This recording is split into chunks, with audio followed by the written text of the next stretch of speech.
and this is my Vauxhall Movano camper van. It's a 2014 medium wheelbase extra high top van. So before we jump in the van, I'll just show you this out here. So this is a nice little pull-out table, but this is the door to our water system. So it's really simple. We have wastewater, freshwater, and another freshwater tank in the back that we alternate. We've got a water filter under here and a nice big sink, which I'll show you in a little bit. This is our diesel heater tank. So we didn't tap into the main tank, mainly because we weren't super confident on doing that, but it also is nice just to know how much fuel you've got for the heater, and I use it a lot, so I would never want to be stranded without fuel. So let's jump in the van. So in the doorway we have the light switch, and then just here is a handy chopping board for extra space, which I really like. I do a lot of baking on this bit, and then that just pops back down here. And my apron currently on there.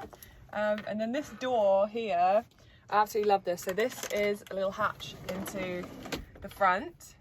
We have 3 seats, and the middle one folds down into actually a really great picnic table for while driving, but it's a really easy hatch to climb through into the front. We've also got a washing line up in there at the moment. So this closes with just like a little hutch latch, and then the window is probably one of my favorite features in the whole van. That sounds a bit silly, but my sister made this little resin stained glass window, and I think it's so cute, and it just makes it all homey. And then underneath there's 2 really handy cutouts in the bulkhead, which means we can store and access more things easily from under the seats in the front. So like our little 12-volt vacuum cleaner, slippers, wine, a footstool, because the van is so tall I need it to access the cupboards, and just tripods and a steering wheel lock and things like that. So if I get the stool out, this just pops out like this, and then I can actually look inside the cupboard. So standing up on a stool, I can still stand up in the van. That's how awesome the extra high top is, and it's meant that we can have these pretty big upper head cabinets and not take too much walking space or just space in general from the van. Doesn't feel like enclosed at all. So we keep most of our food and things up here, and then we've also got drawers and cupboards down below where we store a lot more food. So we've just got cutlery drawer, more drawers for food, and then our Vitrifrigo compressor fridge, which is so good. It actually draws less power than my laptop when I'm using Lightroom, so that's how efficient that fridge is. And then my Thetford oven. I freaking love this oven. We chose the one with the 3-ring burner on top, and then it's just a gas oven and grill inside. So yeah, I like to bake a lot, so the oven has been amazing so far, absolutely no regrets. And then the gas is just stored next to the oven. It's a safe full canister, and then we just got other bits of storage, the bin, and then this is kind of our tat drawer. It keeps some first aid bits, birdseed, toilet roll, kitchen roll, that kind of stuff. This is just a plant hanger. And I saw somebody else do this and I thought it was really cool. Mine's maybe a little bit too spacey, but with pretty much where we keep all of our fruit and veg, and then other bits on top. Up here, another perk of having the extra high top is all of this above cab space. So I don't know if you want to see up there, it's got lots of craft and hobby bits and games, surf stuff, shower bits, spare bedding, more tat basically. So the bed, we chose a fixed bed, and it's quite high up just so we could basically have all the space underneath, and because we've got that extra height we could have the bed that much higher. It is a full small double bed, potentially even an inch longer because of these little built-in bits at the ends. And then I've also managed to build in some more little storage units. I love these little book nooks. I've got a diesel heater monitor and a temperature gauge, and then on the side I have the battery monitor, which I did splurge out on just so we can keep an eye on exactly what's coming in and what's coming out of our leisure batteries. Another light switch, more bits, fire extinguisher, ukulele. The seats are quite small. That was a bit of a compromise of the medium wheelbase and having a big kitchen and a big bed. So they're about 45 by 45, and we've got storage inside.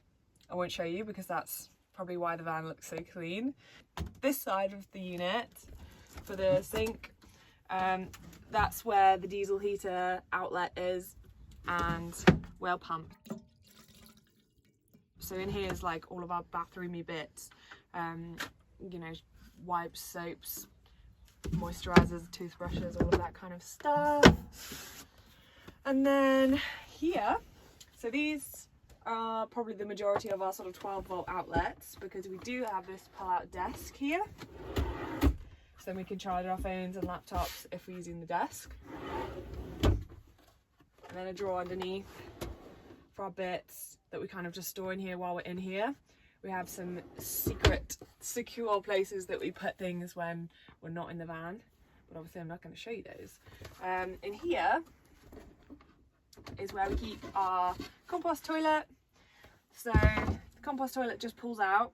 I probably won't show you now because I sort of have to move the rug, but you can pull it all the way out and into the corner. That's what I quite like to do for a little bit of privacy. But we use it mainly only really for emergencies, if we can't go deep into nature or to a public toilet. To the back upper cabinets then, this is where we store the majority of our clothes. They also, I think there's a lot of clothes in the boxes as well, but this is my side, the very full side. I've tried to be organised with clothing cubes, and we haven't put doors on. I'm still a bit undecided whether I want to add doors at some point. This side's red side, which is looking very empty. And then hanging table is back. I had one of these in my little micro camper that I had, and I loved it.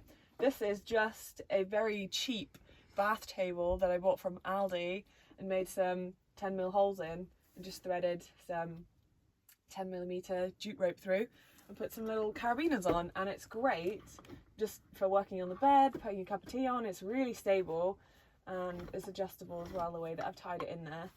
And then another tray for working on the bed, because sometimes it is just nicer for one person to be on the bed and one person down here. And then up to the roof then, we've managed to strap the surfboard up, which is great. Another perk of having the extra high top. I haven't really even noticed this being here this whole trip, but it's basically stuck up with some elastic bungee cord and then carabiners through those.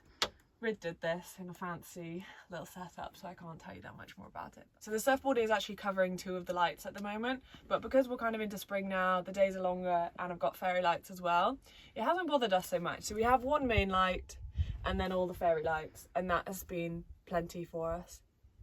So then down next to the seats as well, I cut 2 more holes out. In this one is a cupboard, so it's got things like hot water bottles, extra blankets, random things like that. This side is just a bit of a laundry chute and to our electric, so if we do like trip a fuse in the night, it's really easy to just replace it with a new one. So this is our garage space under the bed.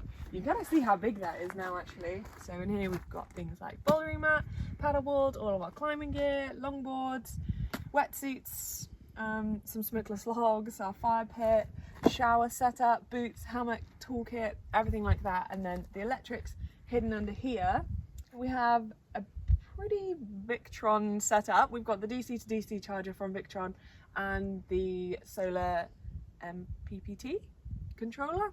So the DC to DC is what charges the leisure batteries through our van battery while we're driving.